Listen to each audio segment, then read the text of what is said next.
here he goes. He's really got it doing it to it right now.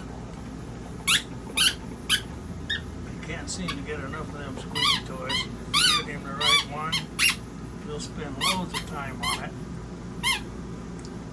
And if you get him the wrong one, he'll toss it around a little bit, maybe pounce on it, but he loses interest pretty quick.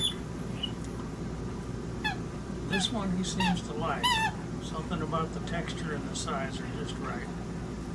But his teeth tend to break through that pretty quickly, so.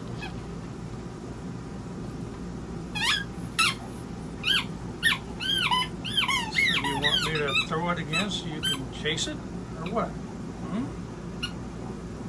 What do you think, buddy? He's ignoring me. That ball is everything right now.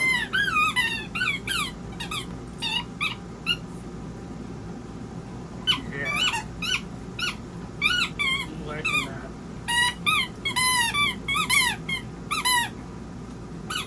Oh yeah. Just don't try to swallow it, it's too big.